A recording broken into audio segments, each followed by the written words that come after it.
Hello，大家好，我是幸福的眼泪。就是前些日子我不是做了一个浮云卷吗？那个蛋糕真的超软超好吃的。这2天我就琢磨我是不是可以用那个浮云卷的配方还有方法来做个面包，做一个浮云小面包，再做一个浮云吐司，应该也是超软超好吃的。好吧，那马上行动。按照浮云卷的配方，先来熬一个卡士达酱，蛋黄里加入细砂糖，搅拌均匀，再加入高筋面粉，拌匀，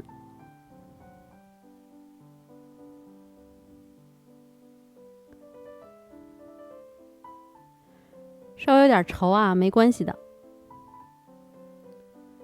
把牛奶煮开，开锅以后马上离火，分次倒在这个蛋黄糊里，每一次都要搅拌均匀以后再倒入下一次。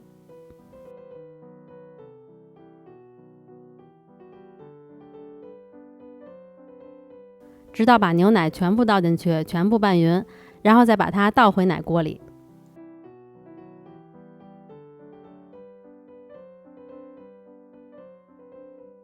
用小火把它熬成酱，一边加热一边搅拌。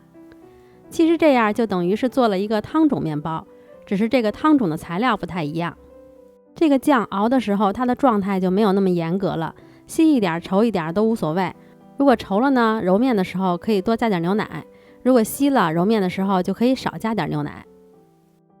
我是没给它熬成特别稠，稍微有一点浓稠状，有纹路了就可以了。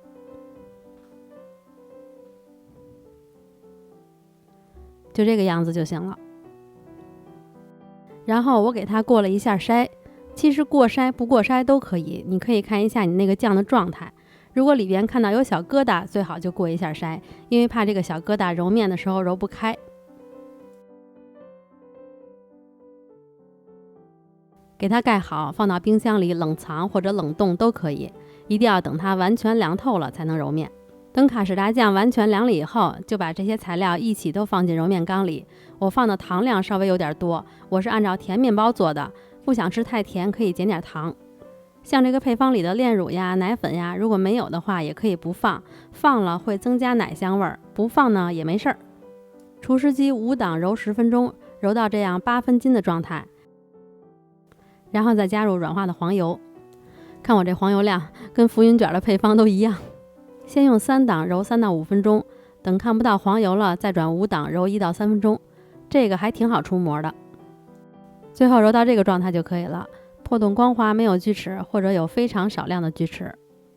如果只做吐司的话，面团温度一定要控制在26度以下，如果是小面包的话就无所谓啦，不超过28度就行。把面团整理光滑，在28度以下发酵，发到它变成2倍大，按下去有非常轻微的回弹，或者没有回弹就可以了。这一个配方是可以做2个500克吐司的，我是做1个吐司，再做一些小面包。如果只想做吐司的话，就给它平均分成6份。我是先分了3个180克的面团，然后剩下的就给它分成60克一个的小面团。这样的话，我这个最后的出品就是1个500克左右的吐司和11个小面包。分割好以后，就把这些面团全部都滚圆。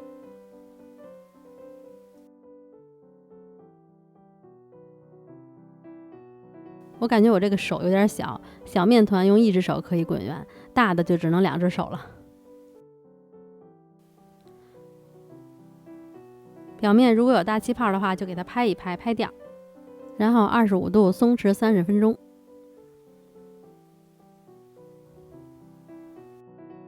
等再按下去回弹不是很厉害就可以整形了，因为如果回弹特快的话，说明面筋还是有些紧，这样烤完侧面容易开裂，不好看。小面包可以整成任何你喜欢的形状，长的呀、椭圆的呀、圆的呀都行。我就是给它整成圆形了，因为不需要擀面杖，省事儿。这个整形的方法就是拍扁对折，再拍扁再对折，然后再滚圆。滚圆以后底部再捏一捏，给它捏紧。放在铺了油纸的烤盘上，每个之间别离太近，因为这个里边鸡蛋挺多的，烤的时候它能长挺大个呢。烤箱发酵功能提前预热到36度，然后放到烤箱里发酵。烤箱里放一碗温水，把小面团都整好形，再送进去发酵，然后再来整吐司面团，这样这个烘烤的时间就可以分开了。吐司就用一次擀卷法吧，省事儿，也省得等那么长时间。擀开以后翻面折起来，然后再擀开就可以了。擀的时候动作不要太用力。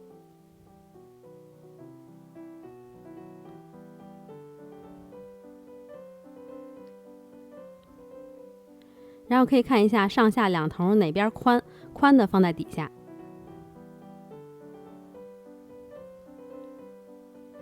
底下可以用擀面杖再轻轻擀薄一点，再从上到下卷起来就好了。卷的时候也别卷太紧。3个面团都朝同一个方向放在吐司盒里，然后我把它放到发酵箱里发酵了。看这小面团基本上是2倍大了，这就可以烤了。按下去有轻微回弹，还能留个坑，这样就可以了。表面刷什么你自己决定就好了，这不是上次发了一个刷什么的对比吗？我刷的蛋清因为刚好有富裕的蛋清，放到烤箱下层，上火200度，下火180度，烤12分钟左右。烘烤结束，马上取出来震一下烤盘，然后把面包放在晾架上晾凉。我这时间分配的还挺好，正好小面包烤完了，吐司也发到8分满了，放到烤箱下层，上火150，下火180，烤25分钟。我用的是低糖吐司盒，如果你们用的是普通的，时间就按你们平时烤吐司的时间就好。小面包凉了以后，可以在中间挤上奶油。这个奶油的做法可以看一下浮云卷的视频。最好是吃几个挤几个，可别全部都挤上奶油，不然不好保存。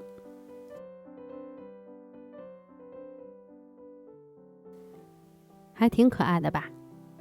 我先替你们尝尝啊。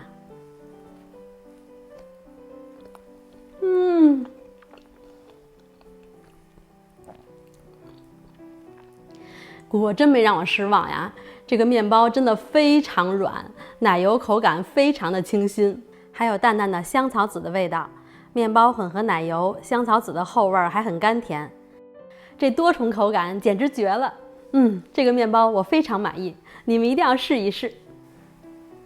哇，这个吐司也好软啊，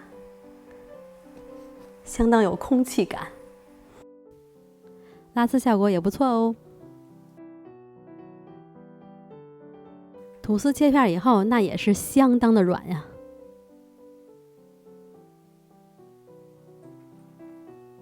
今天这2款面包你们喜欢吗？如果喜欢的话，别忘了给我点赞、评论、转发哦。那我们下周再见啦，拜拜。